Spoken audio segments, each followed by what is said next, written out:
Keisha, and I'm here in my husband Johnny's kitchen, about to put together some crab rangoons. So to get started, our ingredients that we're going to need: a little bit of imitation crab, some cream cheese, about 8 ounces. I like to use 2 of the scallions, the green onions, and then a package of the wonton skins. Now, you're probably not going to use that whole package unless, of course, you decide to make a whole lot, and then in that case, you're going to have to size up the amount of ingredients that you use. But approximately 1 cup of crab, the 8 ounces of cream cheese, plain, and then the 2 scallions, a little bit of garlic powder, salt, and pepper is all that I use. I'm going to cut it all up and put it together in the glass bowl, mix it up, and then we'll come back together. So you can buy your crab, your imitation crab, in kind of strips, or you can buy it like this, which is called flaked. And it's just kind of just little chunks of it. And I cut it into these little cubes because you want to make sure that you don't have it too large. You have to, of course, put it into the little wonton wrappers. So you don't want to have a huge size, but you also want to be able to taste it. So you don't want it to be, too small. I do about these little cubes here, as you can see. And I go ahead and cut all of my crab up. Again, I'm going to do about, this is almost a cup, not quite a cup of crab. But I mean, you could do it without the crab. If you don't like the taste of the crab, you could just make it a cream cheese rangoon. A lot of people like to do that. So you'll do all of the steps that I'm doing, minus, of course, the crab.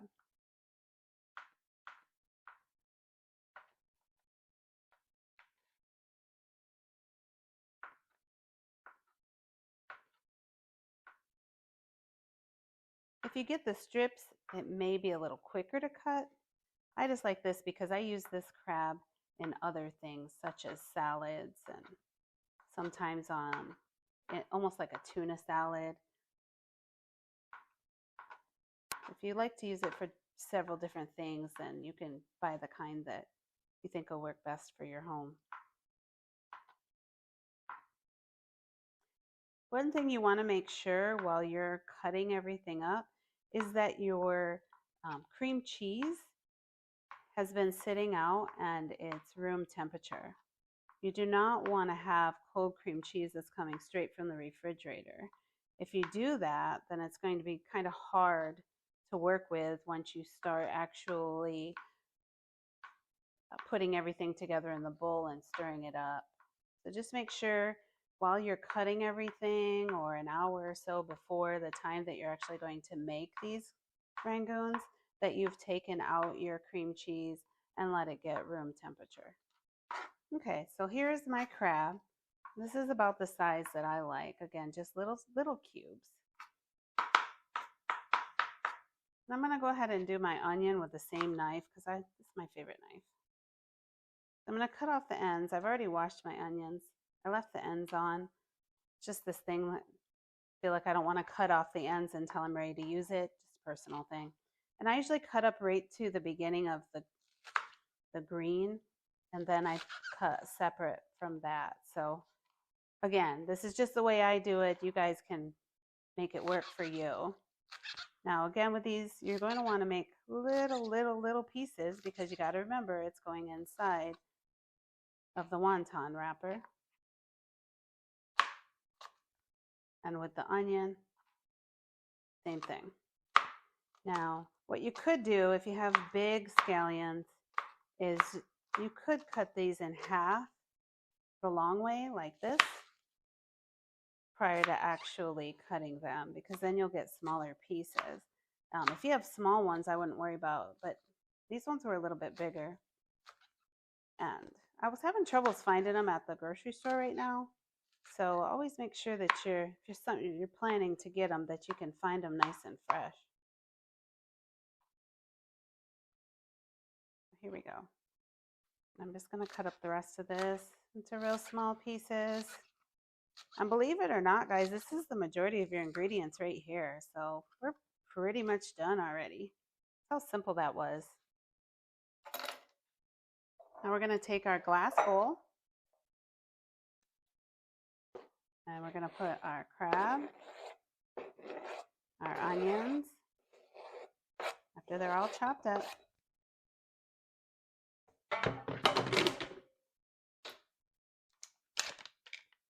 And our cream cheese.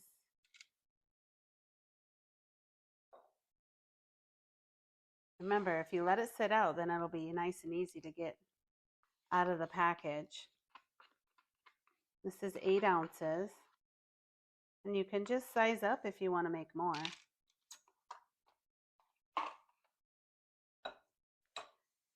I start stirring everything up.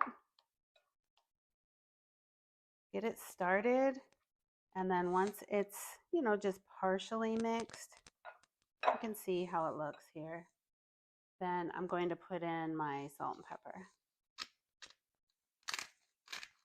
And that's just how I like to season it. If you can find a different type of seasoning, then by all means, use the seasoning that you want to use.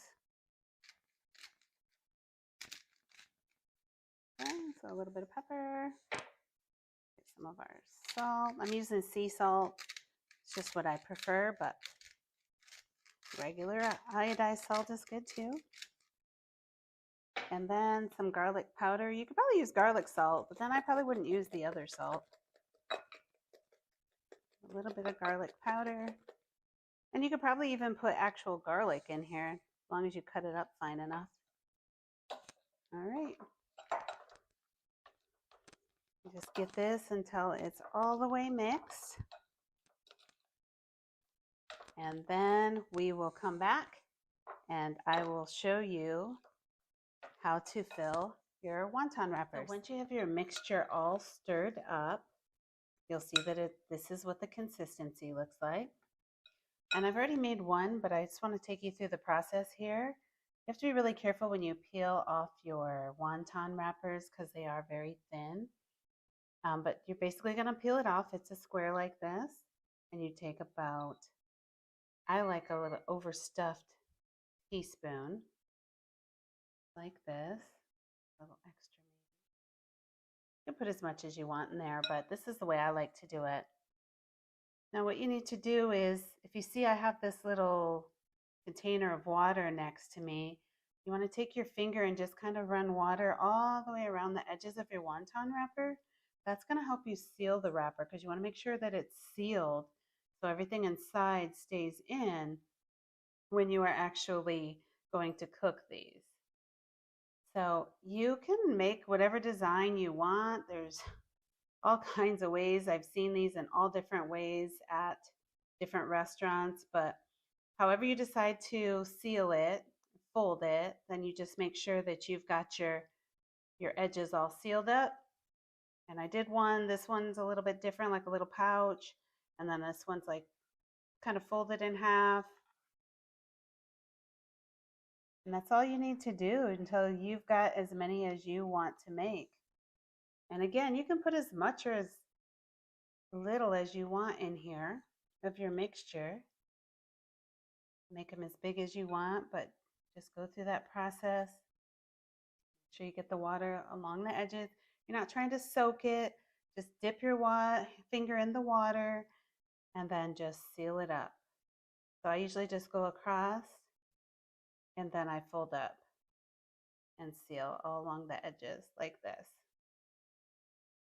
And again, you can do it so many different ways. It's not really a right or wrong, just as long as you seal all of the edges and make sure that that goodness is inside. I'll do a couple more of these and then we'll come back together when I'm getting ready to fry them. Now, I did put some oil in a pan, just regular cooking oil.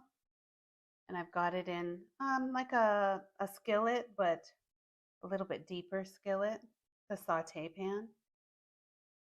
And I'm going to heat that up and just get it so that it's warm enough for me to do the deep fry with these. So again, just make sure you're pinching all the edges and that everything is all sealed in. and as big or as little as you want. You can put a lot in here and make these really big. I've had them at restaurants where, sometimes they're a little bit fuller than other restaurants, and it's kind of a disappointment because you don't really get much filling inside. So this is the best part about doing it yourself, is you could determine how much filling you put inside. Oh, I might have put just a little too much in that one. There we go. And again, just a little bit of that water on your finger. And I've had them like this before too, where you just do a triangle. If you're filling them more, you're probably gonna have to do it like this. So you can cook them whatever way you want. And if you want them to be all cute and pretty, then you might need to figure out a different design if you're gonna have them for appetizers or take them, to a work function or have them at a nice family get together. But if you're just going to eat them yourself, or just your kids, your family are going to eat them, nobody's really going to care what they look like. They just want to, they just want the goodness that comes out of them. All right. So pinch the edges. All done. I set it down here. So I got a couple different styles, and I'm going to stick them in the pan, my grease that's currently warming up, and I'll let you guys see that process. Now that I've got my grease all heated up, I went ahead and dropped some of my Rangoons into there, and you can see it's just kind of boiling a little bit. Once they get to where they're kind of bubbling and they look like they're starting to dry up on the edges, that's when you'll want to take them out. And then I usually just put them on paper towel on a plate or on a bowl and let them drain. But yeah, you want to give them just a few minutes in the grease. If you have a deep fryer, you could use one. I've used one before. I really like to have the control of the smaller pan. But you can see like this one here getting a little brown and crispy. You want to make sure if you're using the pan that you turn them over. Now, I like my grease a little higher than probably you would normally do. I'm replicating the deep fryer.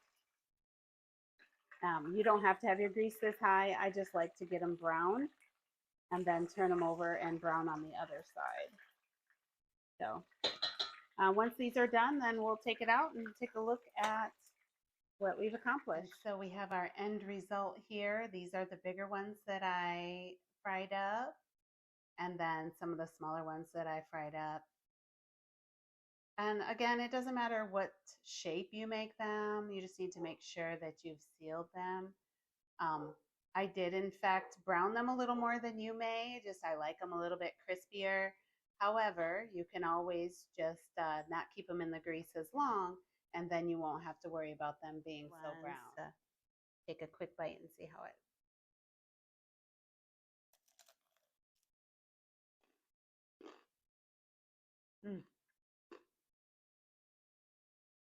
Delicious. Nice and fresh. The mixture of the ingredients is right on point. It's perfect. Super simple.